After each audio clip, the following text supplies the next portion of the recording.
Friends आज हम discuss करेंगे एकोमोडेशन ऑफ द लेंस के बारे में, थ्योरीज ऑफ एकोमोडेशन के बारे में, टाइप्स ऑफ एकोमोडेशन के बारे में एंड किस तरीके से हमारा आइज में एकोमोडेशन होता है, उसका प्रोसेस क्या रहता है, उसके बारे में ब्रीफली डिस्कस करेंगे। तो friends first, what is accommodation?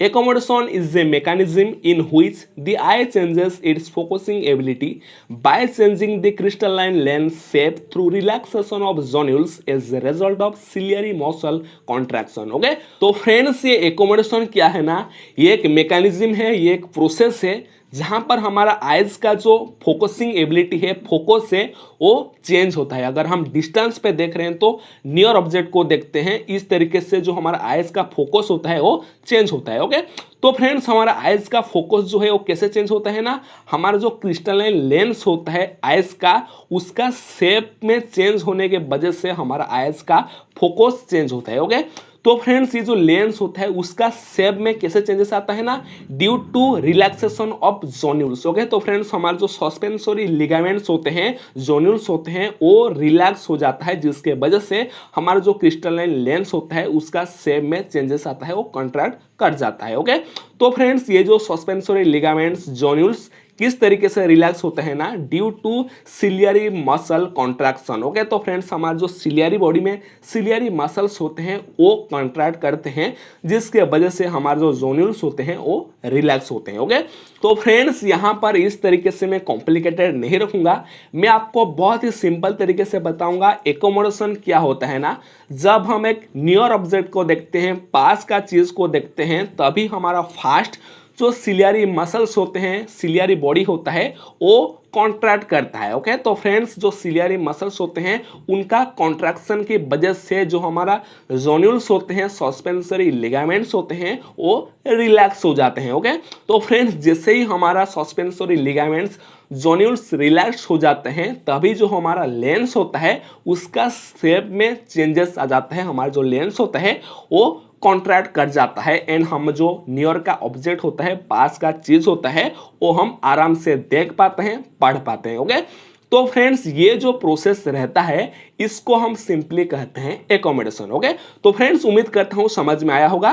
Friends अब next, range of accommodation. Okay, it is the distance between far point and near point of accommodation. Okay, तो फ्रेंड्स इसका मतलब क्या है ना, हम डिस्टेंस में कितना दूर तक देख पा रहे हैं एंड नजदीक से कितना पास से देख पा रहे हैं। ओके, तो फ्रेंड्स ये जो नियर पॉइंट, कितना पास से हम देख पा रहे हैं एंड कितना दूर तक देख पा रहे हैं, ये दोनों का डिस्टेंस। ओके, ये near point and far point का डिस्टेंस को हम कहेंगे range of accommodation. Clear friends, अब next, theories of accommodation. Okay, in year 1801 Young reported lens is responsible for accommodation। Okay, तो फ्रेंड्स ये जो यंग है उनका प्रिंसिपल एक आता है जो कि क्या कहता है ना, accommodation is a feature of increase in the curvature of the lens which affects enter surface mainly. Okay, तो फ्रेंड्स उनका प्रिंसिपल क्या था ना, जब लेंस का कर्वेचर इंक्रीज हो जाता है उससे हम कहते हैं एकोमोडेशन, जो कि ज्यादातर जो हमारा लेंस का एंटर सेगमेंट है उसका कर्वेचर मेनली अफेक्ट करता है। जो एंटर सेगमेंट का लेंस का है कर्वेचर वो इंक्रीज होता है, जिससे कि हम कहते हैं एकोमोडेशन। ओके, तो फ्रेंड्स ये था यंग का प्रिंसिपल। अब नेक्स्ट चलते हैं relaxation theory of Helmholtz. Okay, तो फ्रेंड्स ये जो थ्योरी है हेल्महोल्ट्ज का, this is also known as the capsular theory. Okay, तो फ्रेंड्स ये जो हेल्महोल्ट्ज का जो थ्योरी है इससे कैप्सुलर थ्योरी भी कह के जाना जाता है। ओके, तो फ्रेंड्स ये थ्योरी क्या कहता है ना, he considered that lens was elastic and in normal state it is stretched and flattened by tension of the suspensory ligaments। Okay, तो फ्रेंड्स हमारा जो लेंस होता है, क्रिस्टलाइन लेंस होता है आइस का, वो क्या होता है ना, इलास्टिक इन नेचर होता है। इलास्टिक एक सब्सटेंस होता है जो कि अपना नॉर्मल स्टेट में फ्लैट स्ट्रेच होकर रहता है ना, किसके द्वारा,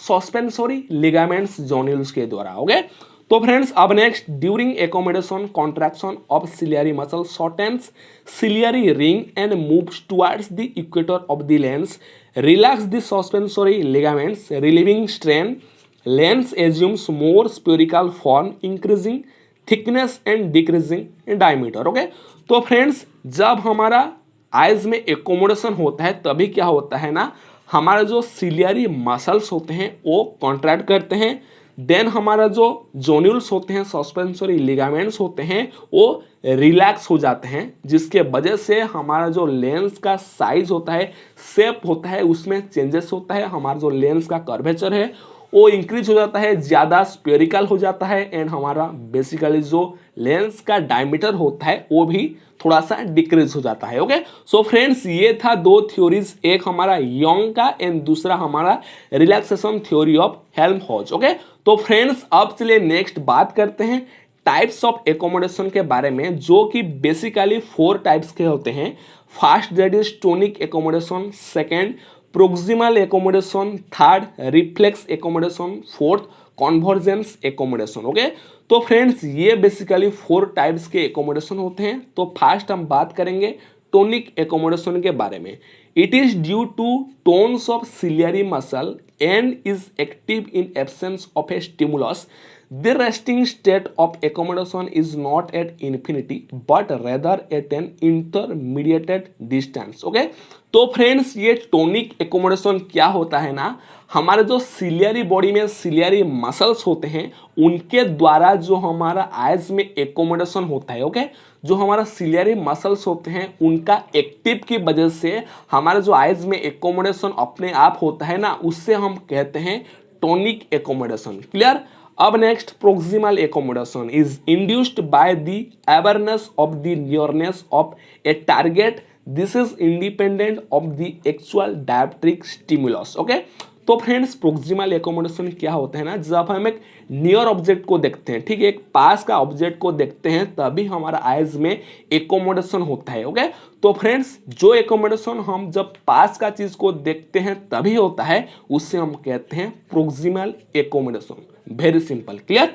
अब नेक्स्ट रिफ्लेक्स एकोमोडेशन। ओके, ये क्या होता है ना, reflex accommodation is an automatic adjustment response to blur which is made to maintain a clear and sharp retinal image. Okay, तो फ्रेंड्स जब भी हम एक डिस्टेंस या फिर नियर ऑब्जेक्ट को देखते हैं लेकिन वो ब्लूर दिखाई देता है, हमें ठीक तरीके से दिखाई नहीं देता है, तभी हमारा आइज में एकोमोडेशन के द्वारा वो ब्लूर को क्लियर करने के लिए ट्राई किया जाता है। ओके, हमारा जो आइज है वो एकोमोडेशन को यूज करके उसको क्लियर करने की कोशिश करता है। तो फ्रेंड्स ये ब्लूर इमेज को जो क्लियर करने के लिए हमारा आइज में एकोमोडेशन होता है उससे हम कहते हैं रिफ्लेक्स एकोमोडेशन। क्लियर?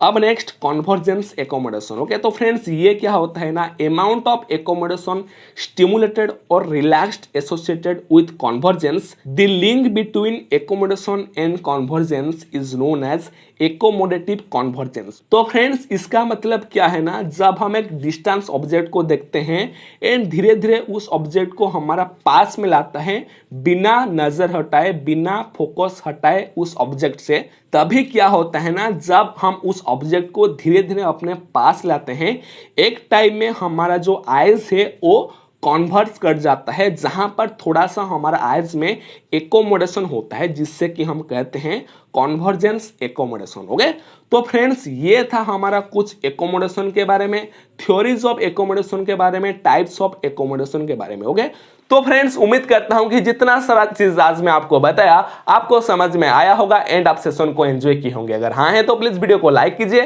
कुछ डाउट्स है तो कमेंट्स कीजिए। एंड हाँ, अगर आप इस तरीके से और वीडियोस देखना चाहते हैं एनाटॉमी, फिजियोलॉजी, फार्माकोलॉजी, आई डिजेस्ट, ऑप्टोमेट्रिस्ट, ऑप्थेल्मोलॉजिस्ट, आई एग्जाम्स, माइक्रोबायोलॉजी के बारे में, तो प्लीज हमारे चैनल को सब्सक्राइब करके बेल नोटिफिकेशन को ऑल पे रख देना ताकि आने वाले हर वीडियो का नोटिफिकेशन आपको तुरंत मिल सके एंड आप हमारे साथ हमेशा जुड़े रहें। तो चलिए दोस्तों, तब तक के लिए bye bye, take care, see you in the next video. Thank you so much.